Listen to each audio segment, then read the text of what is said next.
Today I have a 2020 Tesla Model Y that is a long range. It is a dual motor. Test driving this because we've been looking at Teslas. This one gave us from CarMax gave us the opportunity to take it for a 24-hour test drive. Just want to see how practical it is with charging at home. Where we're at, it's quite a little bit of a drive to the nearest Tesla supercharger.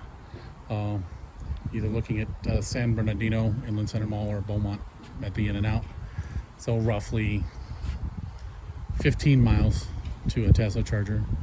It does have an adapter to charge at a regular, any one of the other chargers as well, but the supercharger is the one that's going to be your fastest charging. So unless you're planning on going somewhere, you can sit there and let it charge, then you would need to charge at home. So just trying to see how well it'll do with a 110 charge at a house overnight.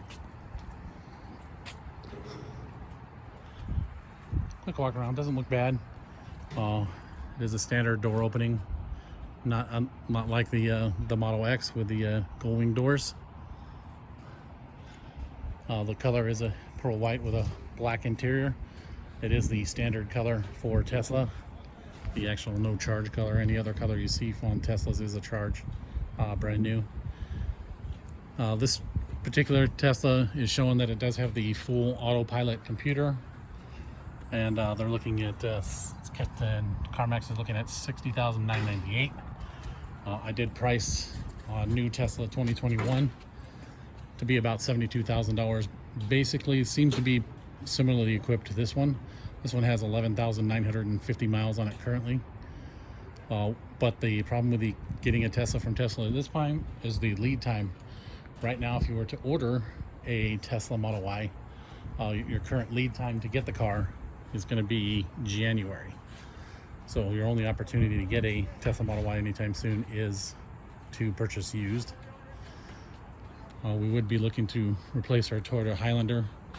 So lead time for Tesla, doing a trade-in, everything else to purchase a used vehicle or a new one from Tesla is what our hard point is at this point. Open up the trunk here. Take a look in the back. It is, of course, a two-row SUV. You do have ample storage in the back here. And then you have the additional storage space here. In the bag here, we have the Tesla charger, the 110 charger, with the 110 standard home plug here. But you also do have the adapter to go from the Tesla to the standard chargers that they have around non-superchargers.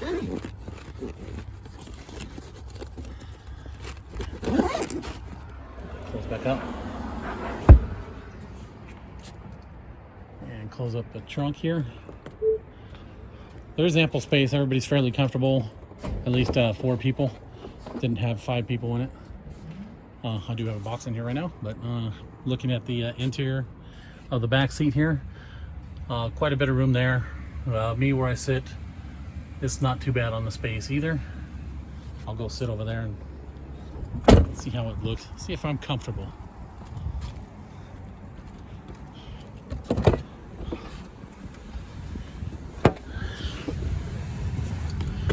Actually, I mean, I am pretty close with my legs to the seat, but here I'm comfortable. I do have plenty of headroom as well, with no issues there. So it's pretty comfortable.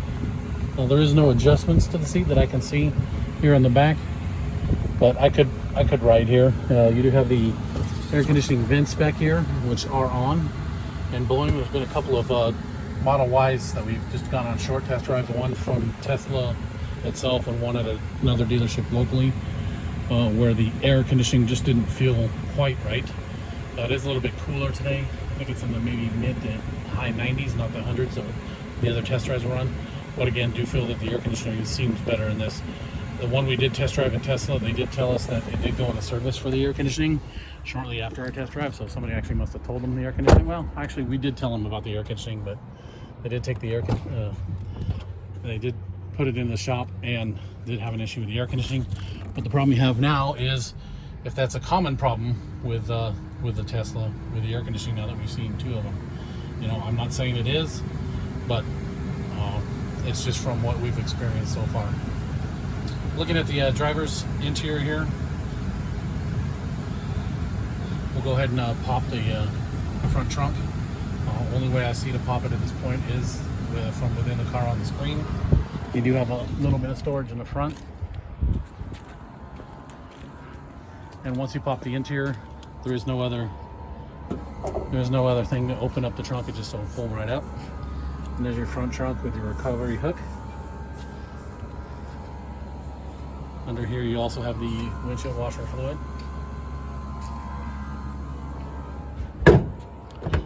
You gotta throw it down and then push it a little bit to get it closed. All right, we'll go on to the interior.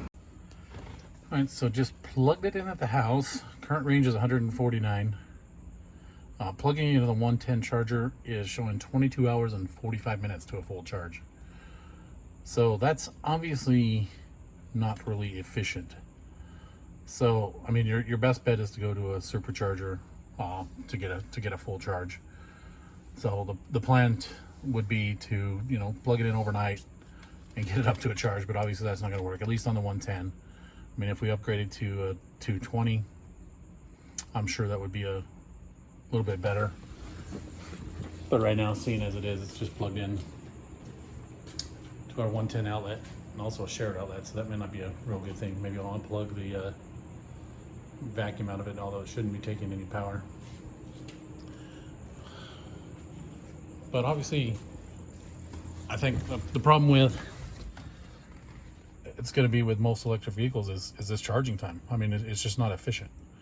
You got to upgrade your house, you got to pay for the car just to get somewhat of a decent charging time. I'm not sure what the 220 would actually give me. But anyway, that's for the charging. Kind of disappointing to see that that much time. I guess if you went to another charging station somewhere, again, for me, it's quite a ways to the nearest supercharger. So that's not really efficient to just have to drive unless you're going to either one of those two locations, which typically we're not going to. If they get one built here locally at the Target, that might be better. At least that's somewhere that we'd go frequently, and you can just walk into the Target for 45 minutes and charge up full. But waiting this amount of time, and the last one I took to the supercharger at the other shopping center, just not the supercharger, the other electric charger at the other place, I mean, it was showing 8-9 hours to charge it to full battery, and that was from an almost completely empty. So anyway, efficiency wise, I don't think we're ready for everything to be electric. I mean, obviously this shows here it just doesn't work for people. After you're paying $60,000 for the car, you got to upgrade your electrical to get a 220 in your garage just to charge your vehicle. So all right. And so the inside of the Tesla Model Y, pretty much nothing but our screen here. You got the window switches there. You have the push button, which you're supposed to use to open the door, but it also does have here a handle to lift up, but it will yell at you because it says it will cause window trim damage if you don't use the handle, as the window doesn't roll down prior to opening if you use the door handle. As far as the seats are fairly comfortable. Other seating surfaces. Looking in the back, plenty of room. You do have the roof, the glass roof. I can feel the heat on the roof, but I can't feel the heat further down on the head. The air conditioning controllers. You can control the temperatures here. Fan speed here will turn on the air conditioner. To adjust the vents along the channel across the whole dashboard there, you just either single finger side to side, or you can split it up with 2 fingers. Same for the passenger. It does have dual air. You have your dog mode and your camp mode for the air conditioner as well. Do have multiple selections for music. This vehicle does have the connected package, so it does have the internet radio streaming, but you can also obviously do your Spotify with internet, radio, phone, as well as manual tunes. And looking at the radio still here, you can scroll up, give us our selections for radio, full radio, which will be your AM, FM radio. You have your HD radio selection here. You do have, if you want to connect your phone, well, you would want to connect your phone with a Tesla, seeing as the app is much more convenient than using the key cards here that you use to start the car. If I hit the brake, well, we'll get into that. You also have your streaming Spotify. You can do a karaoke, tune in settings, and then search for any other music that you have on here. Some of the settings for the car, quick controls. You got your exterior lighting. You can turn your selection on for exterior lighting. Just leave it on auto. You have automatic high beams, your fog lights, your mirror adjustments. You push mirror adjustments, select your left or right, and then your two buttons here on the dash will do the movement of the mirror to do the mirror adjustments. So if I want to go out with the mirror, push this one that way, push this one that way, bring it back, and then actually up and down, up and down. This one, I don't think it actually does anything for the mirror. No, so it is just the left selection. If I select the right one, it's going to still be over here on the left hand side, up, down, left, and right. You do have steering wheel adjustments, and then on here it does tell you that's up, down, in, and out using that left steering wheel control. You can choose to fold in the windows, fold in the mirrors. No, fold in. It will fold in when the doors are locked. Your window lock button is here, and you can adjust your display brightness all within the original quick controls. You have various lighting settings. Some of this is duplicated from the quick controls. It just gives you the option there for the quick controls to just do a lot more steady. In here you have the interior dome light. You can turn it off if you need to turn it on. It'll turn on the interior lights, or you can leave it auto, which would of course turn the lights on when you open the door. You got your auto high beams, you can turn them on. You can leave your headlights on after you exit, and steering wheel lights. What the steering wheel lights is the little arrows on either side here, but both switches on the center console will light up. Options for locks is your key card. Has two. Here is where you would also do a lot of the options to lock and unlock your car with the app, if you had the app set up. Unlock on park will automatically unlock the doors when you do push the button to put the vehicle in park. And you also have the option to close windows on lock. We'll get to that here in a little bit. Then your display settings. If you want to clean the screen so that way when you're touching it, it doesn't run around, you have a button there to do that. And your voice navigation, and you have all your options to change the settings. Driving, you have your acceleration as standard or chill. Steering mode, comfort, standard, and sport. Regenerative braking, standard. I have left it on standard the entire time I've been driving the car, and basically let off the throttle and I can come to a stop at the stop sign without even hitting the brake. And then it has stopping mode currently on hold, which will hold it until I accelerate from a stop. This way that then you have roll, where it'll roll a little bit, and creep, where you can creep a little bit. Also has options for off-road assist and slip start. Then some of your auto pilot features, auto steer beta, as well as full driving visualization. Full driving visualization over here on the screen when you're driving. It'll give you the cars, and you'll see traffic signal lights as well as red and green, as well as stop signs. Set speed for your cruise control is you have an option to set it at the speed limit, which I believe goes 5 miles an hour over, I would have to say. Let's see if it tells us here. No, it doesn't. It just says speed limit, and then current. Also has you can do current speed, so you can turn it off of whatever speed you're over, even if you're going over the speed limit, which nobody does, right? And then here's the option for the fixed offset for the offset for the speed. You can set something for an offset. You do have a speed warning where you can either turn it off, display it, or chime, which will let you know if you're going over the speed limit. And then you have adjustments for that. Your forward collision. You You also have a lane departure. Let me go ahead and turn that on assist. I didn't have that on. I was wondering when I was driving. So that'll either warn you if you're veering out of the lane, or it'll assist you back into the lane. Emergency lane departure avoidance is on. Blind spot collision, automatic emergency braking, and obstacle aware acceleration is also on. Then you have your navigation options. You can select to avoid ferries, tolls, but use high occupants with HOV lanes.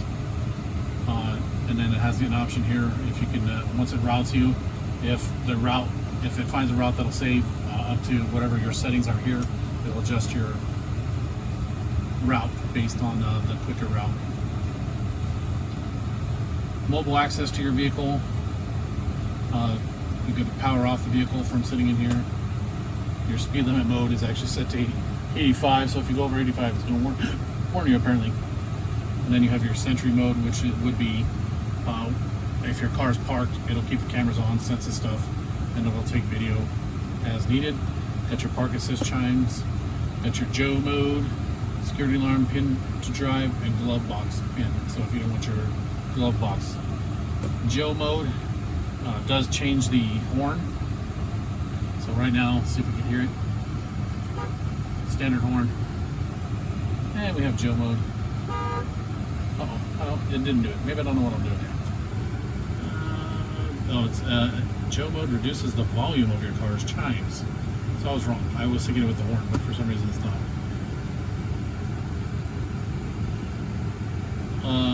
I know there is an option in here somewhere. I'm not exactly sure where it is to change the sound of the horns.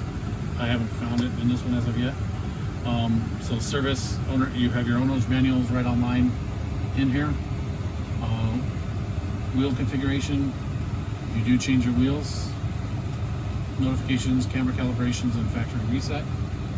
And then the software gives you some information about the vehicle and the options that are on the vehicle. You have the button here, opens the glove box. Nothing in the glove box currently.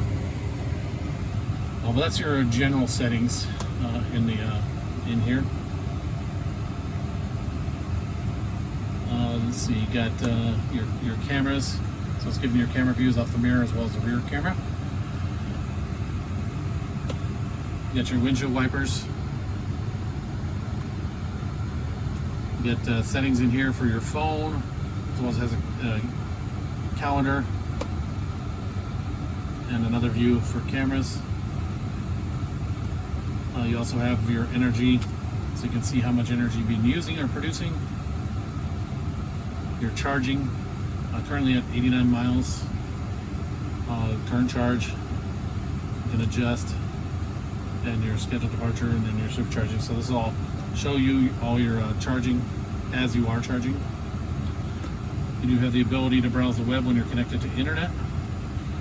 Default here is the Tesla. Of course, it's going to come up no matter what. You do have entertainment with some games you got here. You have arcade and theater. You get quite a few games you can choose from. Some of these need an update, and it's waiting on that. So there's quite a few games you can play when the car's sitting. It also has theater where you can do Netflix, YouTube, and Hulu. Twitch and Tesla tutorials, apparently. That might help me. I should have done that.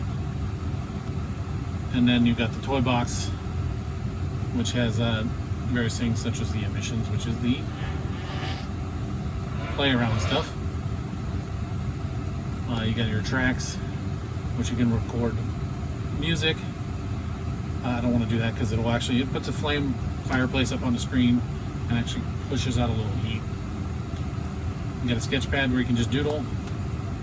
Mars mode, so your navigation is in like you're driving on Mars. As you can see, the marker for the navigation there. Santa mode, where you can drive around and be Santa. And rainbow roads, makes the road rainbows when you're driving. You have your heated seats, both sides.